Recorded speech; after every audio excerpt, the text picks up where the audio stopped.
Okay. Thank you for being very brave to come and run a little session. I must say that I feel very excited to kind of run a little session for you. It feels like I want to give 22 years of experience of running drama and theatre projects with young people in 1 hour or maybe less of the time. So I'm going to do a little bit of talking and then the rest of it was practical work essentially. But essentially what I want to say, the context of my work is has mainly been with young people and adults who are reluctant to engage with projects, particularly when you're working with young people who tend to have challenging issues, and we could go into that all day long, what those are, but essentially it could be that they are experiencing some kind of problems at home, they display negative behaviour, these types of things, but we all know what these challenging problems are. So essentially the groups that I tend to work with are those types of groups who are a little bit more awkward, reluctant, they disengage from whatever you're giving them, they just don't want to do that, they just don't think it's worthwhile, they don't put any value to it, they just, sometimes they want to sabotage what you're actually trying to do. So I think I want to share just a little bit of that, but I feel overwhelmed because I've only got this short amount of time to give you some of that kind of work. So essentially what I tend to do when I work with groups, the process tends to be some stages which I'll explain with you in a moment, but the overall structure of working would be engaging them as best as I can with some activities that are in the engagement sort of area of games and exercises. And then once I've kind of felt that the group are, or I'm able to engage them, I may not be, but once I'm able to engage them, then I move on to a different level, which is more playful. So it's getting them to kind of play, which I'm going to hopefully do with yourselves. And these activities are inviting more creativity. And then once I've dealt with the play, I then move into the other areas of work, which are more around collaboration and working together. So the team actually move from sort of just engaging into actually working together. And then the final process I tend to want to work in is sort of developing skills with the groups that I work with. These could be any number of skills that we can relate to the competencies in the Erasmus Plus program, mathematics, which we can do some of that, negotiation, managing conflict, working with resistance, these kinds of things. So once I have given the young people a different range of activities, I'm able to observe and assess what he or she is pretty good at, but I'm really interested in the things that they're not so good at. So a person might be really good at communicating and negotiating things, but less skillful in the areas of negotiation or managing conflict or reducing anger, those types of skills. So what I then do is focus my attention on those areas, the things that they are lacking. And so those are a series of activities, games and exercises that, again, will bring up the skills in that area for that participant. Because I'm aware that they're very good at other things, but I want to work on the things that they're not so good at. And these sort of activities, challenges, games, tasks are more for the individual person. It's less on working as a group, it's more at this stage realizing that he or she has a problem with anger or something like this, for example. So what I would then do is design some kind of personal challenge for him or her that relates to their anger. So an example might be that if this person has a problem with anger, I will then try to design a role play that tests their ability to manage anger. Prior to that, they have had some training throughout the group work that empowers them with managing anger. But what do we know after you've given them the skills? You kind of want to test the skills.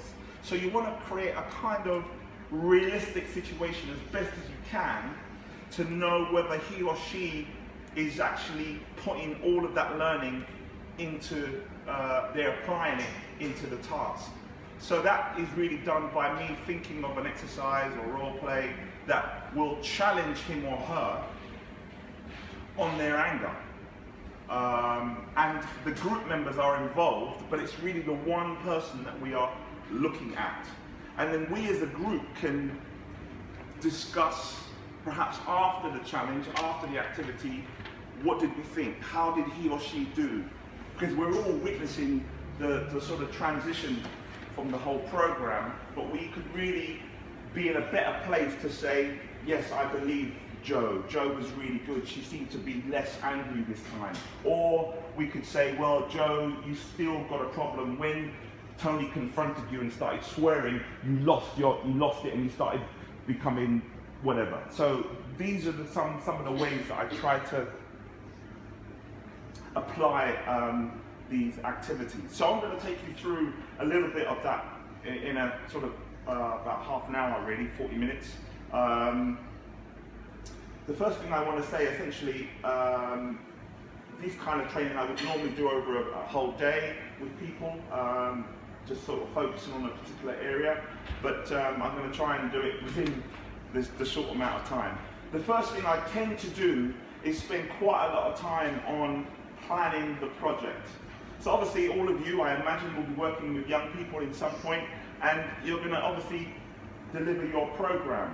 So in the same way that I work, I want to know quite a lot of different things. So essentially, I want to know what the project is, what have I been asked to do? Can I fill that brief? Can I really do what they're asking me to do?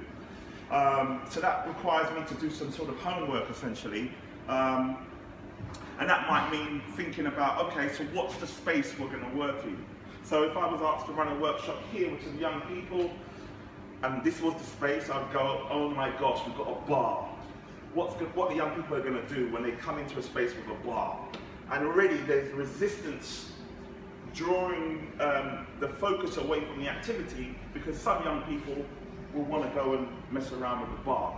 So that's probably not a good location for me to run a session, but if I have to, what would I do? I'd probably try and close off the bar, put some covers over it, or something that's going to not attract people to the bar, because of the kinds of groups of people I'm working with, the bar is a potential tool for them to want to interfere, because that's just how some of the young people are. Not all, but some of them, that could be a distraction.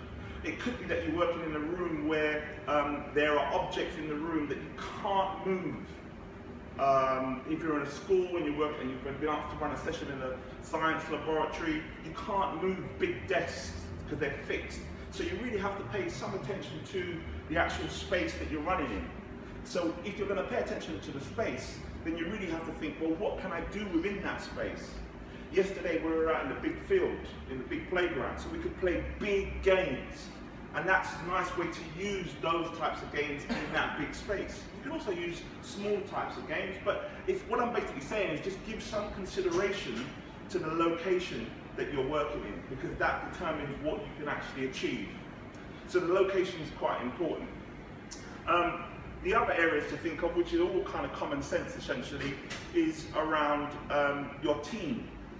If you're working by yourself, that's another kind of more of a challenge. If you're delivering sessions by yourself, but if you're co-facilitating, it's a little bit easier to kind of do your work, because you can make the plan before the session, work out who's doing what, but also, you know, just in terms of, you can ask yourself and your co-facilitator how ready you both feel about what you're about to do.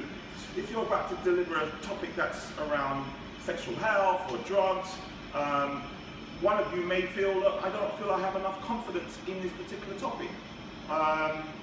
So it's just some things to kind of consider around how ready you feel to deliver this work.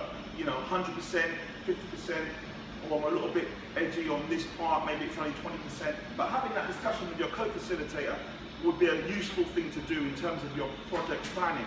It may be that you find that you want to employ a range of different people to deal with the task that you're dealing with. So for example, if you had 3 or 4 or more facilitators, then a little planning meeting would be really quite valuable to decide, well, okay, Bob, you're very good at managing anger. Susan, you're really good at being quiet and calm.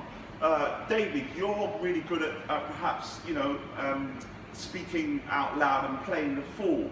So if we know what the team's skills and abilities are, they can be employed in a better way, because then they'll be able to kind of see what's going on in the room and apply those skills from those kinds of facilitators have got particular skills to do that.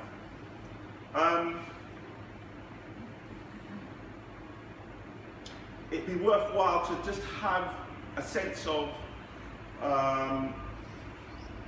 some kind of negotiation with the people that are asking you to do the work, the commissioner or the other leader or whatever, about what you're about to do. Because if they know the group, then you can have a meeting with them and say, well, look, if they don't engage with me, you know, what would you do in this situation? So really, in a way, you're kind of asking them to come up with some strategies that you can reinforce.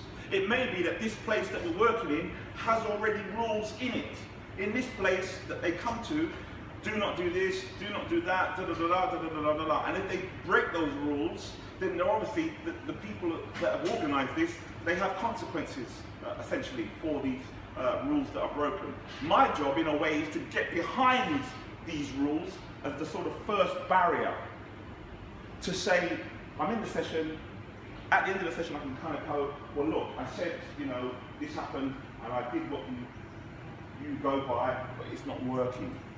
And then it's something that you can go back to them and say, well, look, you know, I'm working with you, but your rules or our agreements or whatever it was isn't working. And it gives you a chance to have further discussions about what they are implementing as an institution. And it gives you a chance to kind of then redesign, rethink about how you're going to do the next task, the next session, or whatever, next week, next day. Because essentially, you do want to kind of get behind these agreements. Because I'm just kind of coming in, I'm not living there, I'm not part of the infrastructure, I'm just a person who's brought in to do a project. So I kind of want to get behind what's already established, if that makes sense. So that's just one kind of key thing that you could do.